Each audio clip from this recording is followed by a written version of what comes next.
Hello everyone, welcome to Dubey research academy. आज मैं आपको बताऊंगा टुडे करंट अफेयर के बारे में। तो आइए चलते हैं प्रश्न संख्या 1 पर। चेन्नई में नेवी के ऑस्ट्रेलिया डिस्ट्रॉयर जहाज से किस सुपरसोनिक क्रूज मिसाइल का सफल टेस्ट किया गया है?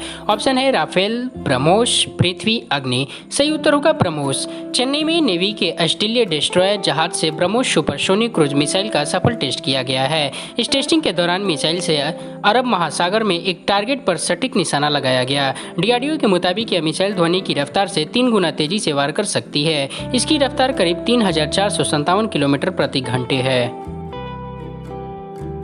चलते हैं प्रश्न संख्या 2 पर। केंद्रीय मंत्री नितिन गडकरी ने हाल ही में किस राज्य में 15,592 करोड़ रुपए की राजमार्ग परियोजना का उद्घाटन किया है? ऑप्शन है केरल, गुजरात, महाराष्ट्र, आंध्र प्रदेश। सही उत्तर होगा आंध्र प्रदेश। केंद्रीय मंत्री नितिन गडकरी ने हाल ही में आंध्र प्रदेश राज्य में 15,592 करोड़ रुपए की राजमार्ग परियोजना का उद्घाटन करते हुए आधारशिला रखी। इस राजमार्ग परियोजना में 16 परियोजनाएं शामिल है, जो कि 1411 किलोमीटर से अधिक जबकि लंबी है। चलते हैं प्रश्न संख्या 3 पर। खेलो इंडिया राज्य उत्कृष्टता केंद्र के अंतर्गत कितने राज्यों और 2 केंद्र शासित प्रदेशों में खेल के केंद्रों को उन्नयन के लिए चुना गया है? ऑप्शन है 3 राज्यों, 5 राज्यों, 7 राज्यों, 12 राज्यों। सही उत्तर होगा 7 राज्यों। खेलो इंडिया राज्य उत्कृष्टता केंद्र के अंतर्गत हाल ही में 7 राज्यों और 2 केंद्र शासित प्रदेशों में आंध्र प्रदेश, छत्तीसगढ़, चंडीगढ़, गोवा, हरियाणा, हिमाचल प्रदेश, पौंडीचेरी, त्रिपुरा और जम्मू और कश्मीर खेलों केंद्रों को उन्नयन के लिए चुना गया है। इन सभी खेलों केंद्रों ने अपने पिछले प्रदर्शनों राज्यों में बुनियादी ढांचों की गुणवत्ता, प्रबंधन और खेल संस्कृति आदि के आधार पर कटौती की है।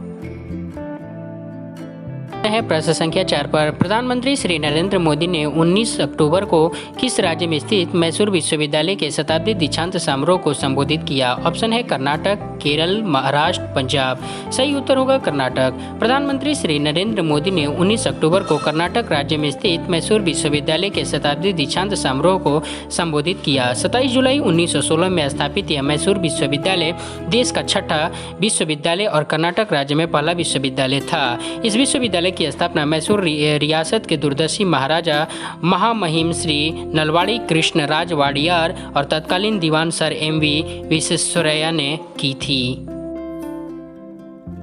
चलते हैं प्रश्न संख्या 5 पर। किस मंत्रालय ने भारतीय उद्योग परिसंघ के साथ मिलकर 20 अक्टूबर को इस्पात इस्तेमाल को बढ़ावा देने के लिए एक वेबिनार आयोजित करने की घोषणा की है?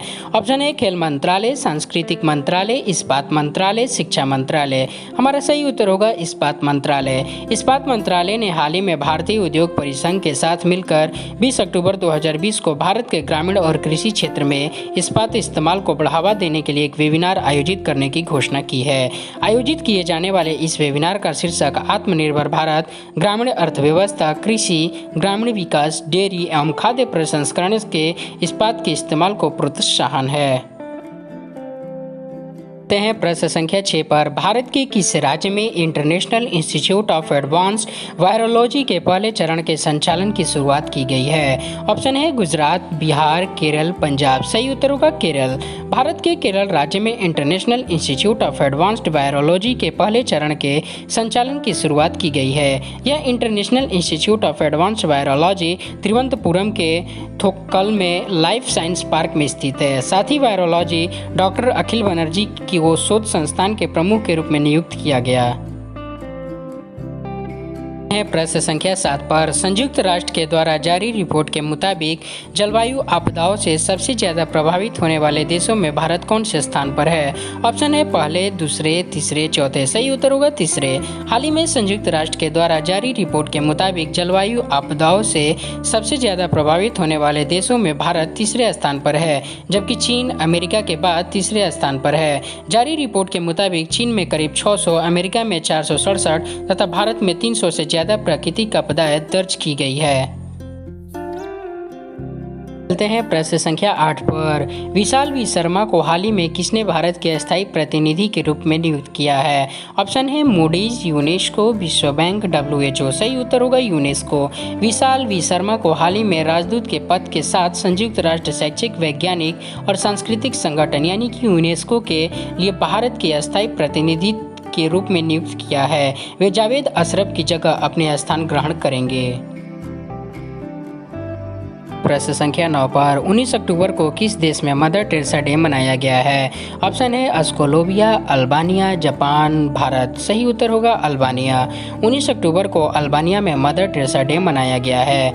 मदर टेरेसा का जन्म 26 अगस्त 1910 को अल्बानियाई परिवार में हुआ था। उनका वास्तविक नाम आग्नेस गोंजा बोयाजिजू था। उनको कुष्ठ रोगियों और अनाथों की सेवा में अपनी जिंदगी लगाने वाली नोबेल शांति पुरस्कार से सम्मानित किया गया था।